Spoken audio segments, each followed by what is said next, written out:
నమస్తే రోజా special debate. మొన్న Jubilee hills fight, నిన్న పల్లె సంగ్రామం, రేపు పట్నం ఫైటింగ్.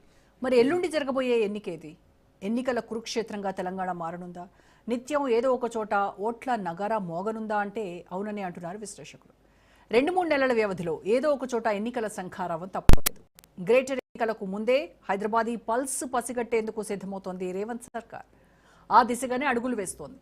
అయితే 3 అడుగులు ముందుకు 6 అడుగులు వెనక్కి అనే చందంగా మారింది దానం నాగేందర్ పరిస్థితి. అనర్హత పిటిషన్పై దానం అఫిడవిట్ దాఖలు చేశారు. అందులో తాను బీఆర్ఎస్కు రాజీనామా చేయలేదని, 2024 మార్చిలో కాంగ్రెస్ సమావేశానికి వెళ్లానని చెప్పుకొచ్చారు. బైపోల్ బెల్స్ పై ఇవాల్టి స్పెషల్ డిబేట్.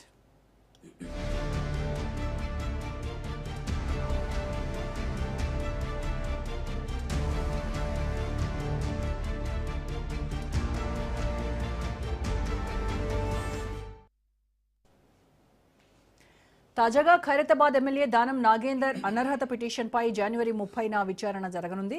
ఎంక్వైరీ షెడ్యూల్ను స్పీకర్ ప్రసాద్ కుమార్ విడుదల చేశారు. విచారణకు హాజరు కావాలని దానం నాగేందర్కు నోటీసులు జారీ చేశారు. ఆయనతో పాటు ఎమ్మెల్యే కౌశిక్ రెడ్డిని హాజరు కావాలన్నారు.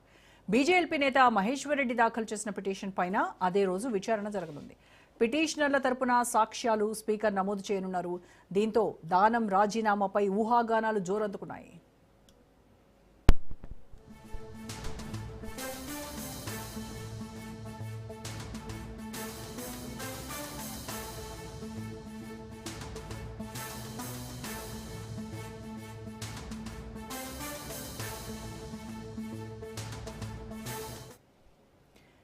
రేవంత్ ప్రభుత్వం అధికారంలోకి వచ్చి 2 ఏళ్లు పూర్తి చేసుకుంది. రాష్ట్ర వ్యాప్తంగా వివిధ ప్రాంతాల్లో కాంగ్రెస్ ఎమ్మెల్యేలు ఉన్నారు. కానీ జీహెచ్ఎంసీ పరిధిలో చేతికి చిక్కలేదు.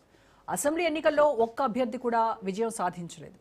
అయితే ఉప ఎన్నిక రూపంలో హస్తానికి అవకాశం వచ్చింది. కంటోన్మెంట్లో తొలి విజయం నమోదు చేసుకుంది రేవంత్ సర్కార్. ఆ తర్వాత జూబ్లీ హిల్స్లో జయభేరి మోగించింది. ఏ ఎన్నికలైనా ఇలాంటి ఫలితాలే రిపీట్ అయ్యేలా ప్లాన్ చేస్తోంది హస్తం పార్టీ.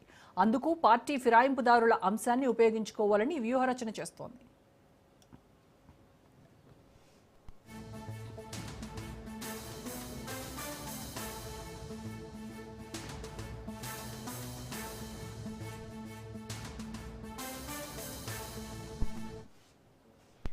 తెలంగాణలో కాంగ్రెస్ అధికారంలోకి వచ్చిన వెంటనే బీఆర్ఎస్ ను నిర్వీర్యం చేసే వ్యూహంతో సీఎం ఆపరేషన్ ఆకర్ష్ పై దృష్టి పెట్టారు. తాను తలుచుకుంటే కేసీఆర్ పక్కన 2-3 ఎమ్మెల్యేలు తప్ప ఎవ్వరూ మిగలరని ఓ సందర్భంలో రేవంత్ ప్రకటించారు. అందుకు తగ్గట్టుగానే ఒక్కొక్కరికి కండువా కప్పి కాంగ్రెస్ లో చేర్చుకున్నారు. 10 మంది బీఆర్ఎస్ ఎమ్మెల్యేలు హస్తం గూటికి చేరుకున్నారు. అందులో Khairatabad MLA Danam Nagender, station Ghanpur MLA Kadiyam Srihari, Bhadrachalam MLA Tellam Venkat Rao, Banswada MLA Pocharam Srinivas Reddy, Gadwal MLA Krishna Mohan Reddy, Chevella MLA Kale Yadaiah, Rajendranagar MLA Prakash Goud, Serilingampally MLA Arikapudi Gandhi, Patancheru MLA Gudem Mahipal Reddy, Jagtial MLA Sanjay కుమార్లు ఉన్నారు. వారందరిపై అనర్హత వేటు వేయాలని గులాబీ దళం పోరాటం చేస్తోంది. అయితే దానం, కడియం, సంజయ్ మినహా 8 మందికి క్లీన్ చిట్ ఇచ్చారు స్పీకర్ గడ్డం ప్రసాద్. తాము బీఆర్ఎస్లోనే ఉన్నామంటూ సంజయ్ కుమార్, కడియం శ్రీహరి చెప్పగా తాను మాత్రం కాంగ్రెస్ పార్టీలోనే ఉన్నానని స్టేట్మెంట్ ఇచ్చారు దానం.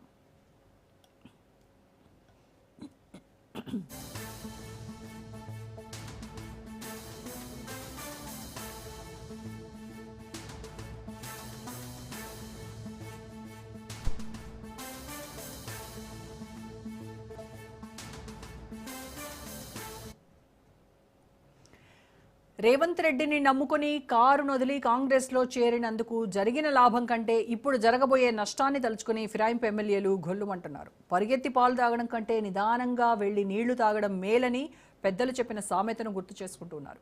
పటాన్చేర్ ఎమ్మెల్యే గూడె మహిపాల్ రెడ్డి సంచలన వ్యాఖ్యలు చేశారు. ముఖ్య అనుచరులతో సమావేశమై మున్సిపల్ ఎన్నికల్లో బీఆర్ఎస్ అభ్యర్థులను గెలిపించాలని ఆయన పిలుపునిచ్చారు.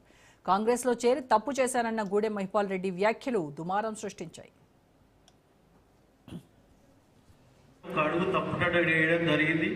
వేసినా మనకు అక్కడ ఏమాత్రం గిట్ట నియోజకవర్గానికి, నియోజక ప్రజలకు, నాకు ఎక్కడ ఒక ఎంటిక మందము లాభం జరగలేదు.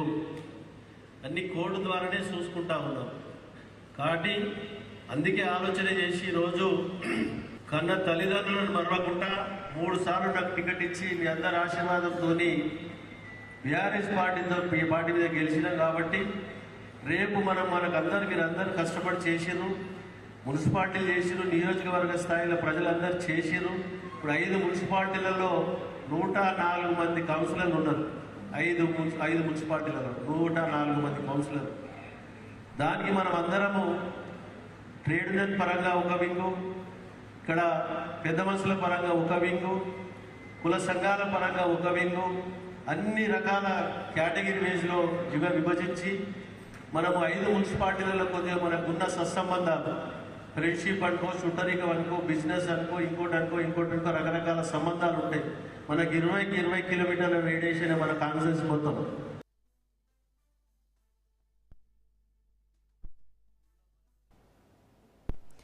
ఇక ఖైరతాబాద్ ఎమ్మెల్యే దానం నాగేందర్కి మంత్రి పదవి ఇస్తానని రేవంత్ హామీ ఇచ్చినట్టు, ఆ నమ్మకంతోనే సికింద్రాబాద్ ఎంపీగా కాంగ్రెస్ తరపున పోటీ చేశారని అప్పట్లో ప్రచారం జరిగింది.